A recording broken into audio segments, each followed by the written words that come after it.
અરવલ્લીના ખેડૂતો માટે રાહતના સમાચાર સામે આવ્યા છે અને ધોમધકતા તાપમાં પણ અરવલ્લી જિલ્લાના ખેડૂતોને પાણીની ખેંચ નહીં રહે, કારણ કે જિલ્લાના જીવાદોરી સમાન 3 જળાશયોમાં પાણીનો પુરવઠો સરેરાશ 50% કરતાં વધુ છે। માઝૂમ, મેશ્વો અને વાત્રક જળાશયોમાં ચોમાસા દરમિયાન છલકાઈ ગયા હતા, જેના કારણે રવિ સિઝનમાં ખેડૂતોને રવિ પાક માટે પણ 5 પાણી આપવામાં આવ્યા હતા અને ઉનાળાની શરૂઆતના જિલ્લાના માઝૂમ ડેમમાં 63%, મેશ્વો જળાશયમાં 50% તેમજ વાત્રક જળાશયમાં 60.60% પાણીનો જથ્થો ઉપલબ્ધ છે।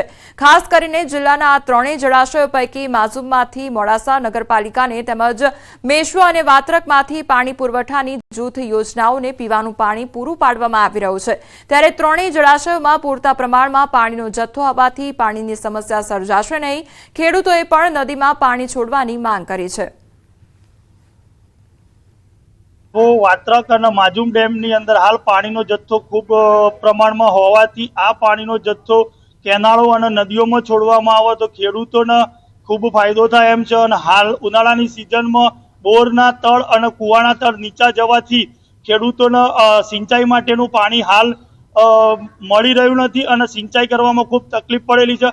વાત્રક, માઝૂમ અને મેશ્વો જળાશય યોજનામાં હાલની પરિસ્થિતિમાં માઝૂમ જળાશય યોજનામાં 63%, મેશ્વો જળાશયમાં 50%, વાત્રક જળાશયમાં 60% જેટલું પાણી ઉપલબ્ધ છે।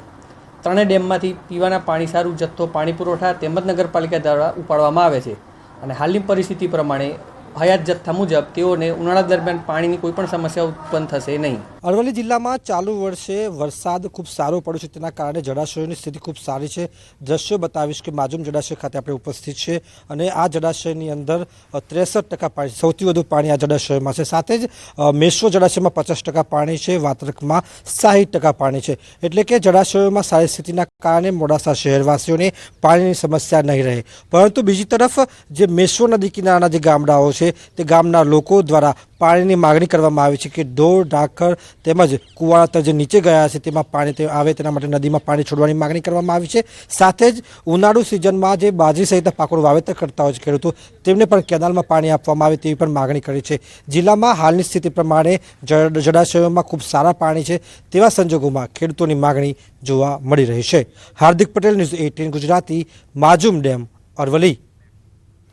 ભુજમાં યુવાનને હની ટ્રેપમાં ફસાવી 22 લાખ રૂપિયા પડાવ્યાનો મામલો સામે આવ્યો છે અને ગુનામાં ફરાર ગાંધીધામના કિડાણા ગામના દંપતીની ધરપકડ કરવામાં આવી છે। ભુજ એલસીબીએ વડોદરાથી બંનેને ઝડપી લીધા છે। આ પ્રકરણમાં અગાઉ કોંગ્રેસના નગરસેવક અને કોંગ્રેસ નેતા સહિત 3 લોકોની ધરપકડ થઈ હતી।